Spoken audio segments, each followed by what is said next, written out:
이 시간은 욥기서 그 마지막 부분에 대해서 말씀을 좀 드려보도록 하겠습니다. 여러분, 보통 사람들이 생각할 때 욥기서를 그저 단순하게 하나님이 고난 속에서 욥이 어떻게 참는가 보자, 그래서 욥이 잘 참아냈더니 욥이 복을 받았다, 이렇게 알고 계시죠. 그게 아닙니다. 욥의 고난을 통해서 하나님이 드러내시고자 하신 것은 무엇이었는가 하면 하나님의 전능하신 전능성입니다.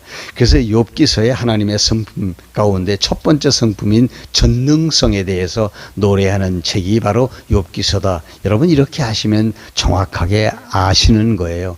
엘리바스 이하 욥의 친구들이 욥에게 찾아와서 변론을 하죠. 그 변론의 중심 주제가 뭔지 압니까? 하나님은 하실 수 있는 분이다, 이건데 욥의 친구들은 하나님은 그렇게 안 하신다. 욥에게 와서 달려듭니다. 고난받는 사람은 다 죄가 있는 사람들이다, 이렇게 달려드니까 욥이 할 말이 없는 거죠. 그러면서 욥이 하는 것마다 다 변명이 됩니다. 그러니까 욥의 친구들이 죄가 없는데 왜 고난을 당해? 죄가 없는데 왜 망해?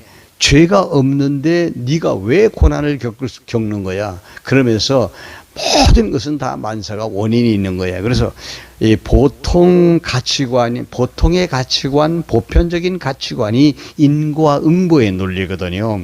이것 가지고 와서 따지는데요, 욥이 마지막까지 그 친구들의 말에 수긍하지 않습니다. 하나님이 그거 위에서 다 내려다보고 계시는 거죠.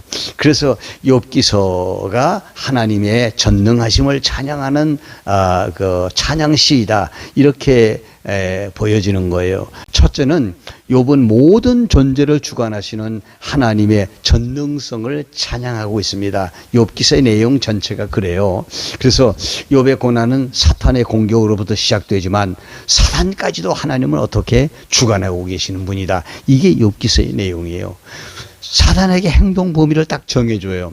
너 욥을 가서 건드리되 욥의 건강이나 욥의 재산이나 욥이 가지고 있는 소유들은 네가 건드려도, 심지어는 자식까지, 욥의 생명만은 네가 건드리지 말아라, 이렇게 이야기를 합니다.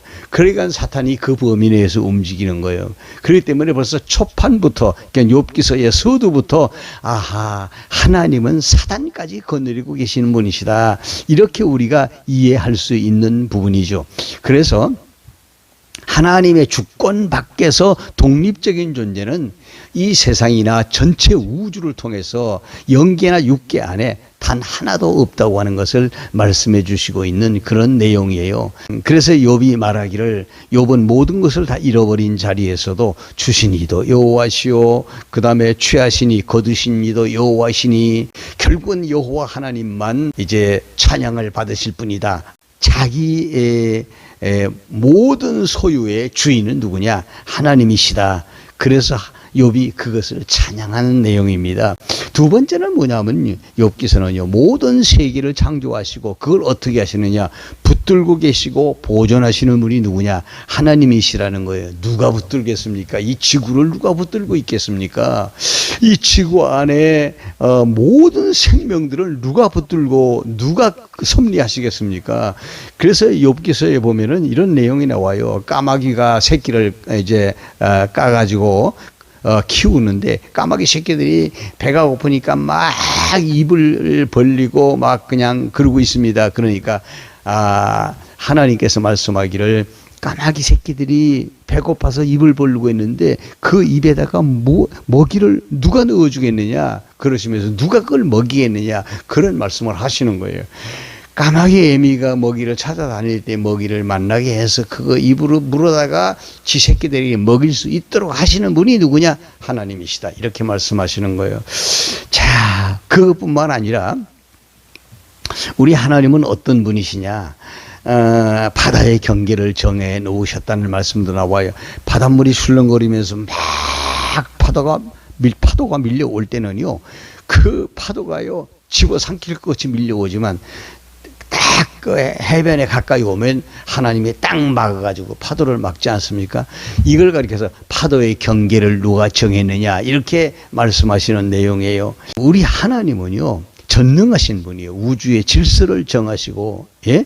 그리고 생명의 보존 그 자체를 하나님이 붙들고 계시기 때문에 이루어지는 것이다 라고 말씀하시고 있는 그런 내용들이 나타나고 있어요. 이게 뭘 말하느냐?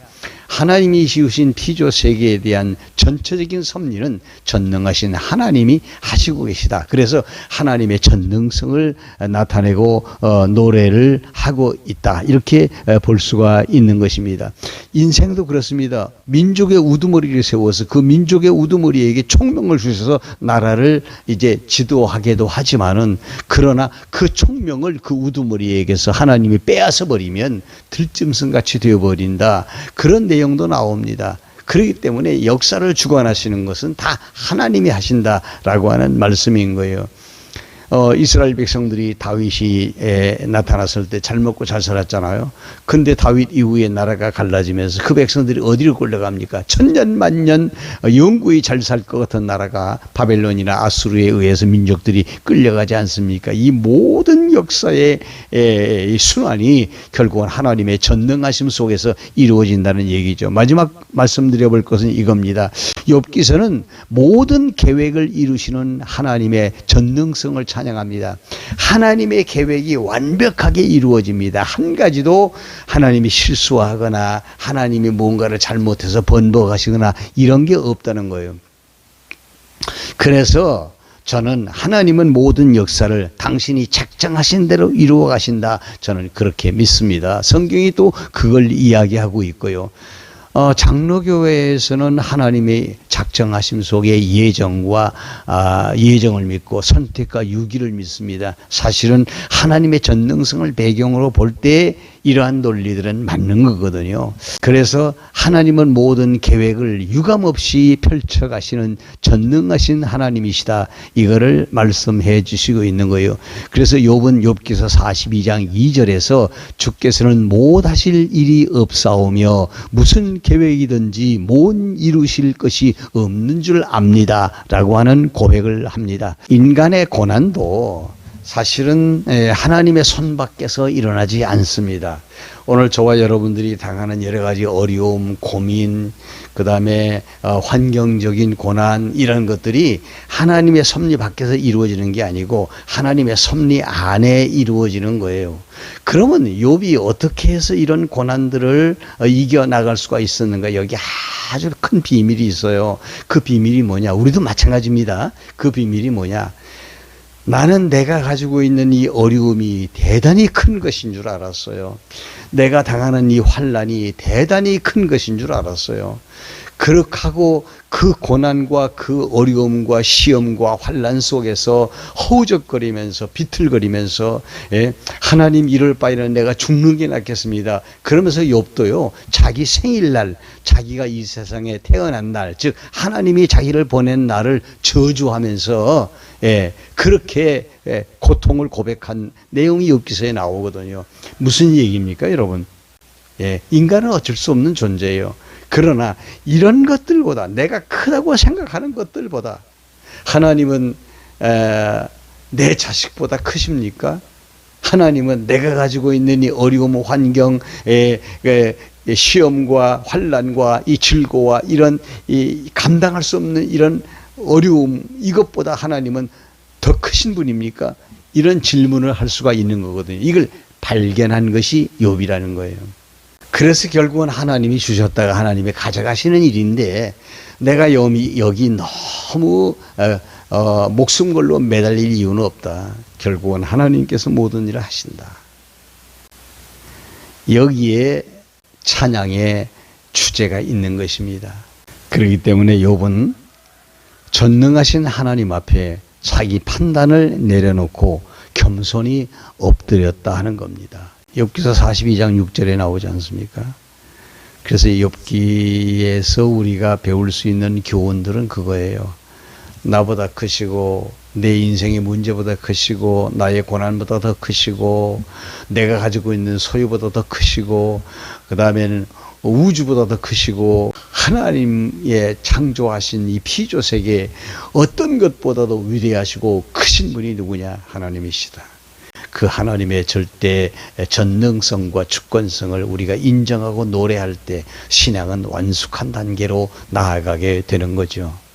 그래서 욥기서의 마지막 부분 42장 2절에 주께서는 못 이루실 일이 없사오며 무슨 계획이든지 못 이루실 것이 없는 분이신 줄로 내가 알고 있습니다. 이게 욥에게 있어서의 마지막 그 전능성을 찬양하는 핵심의 구절입니다.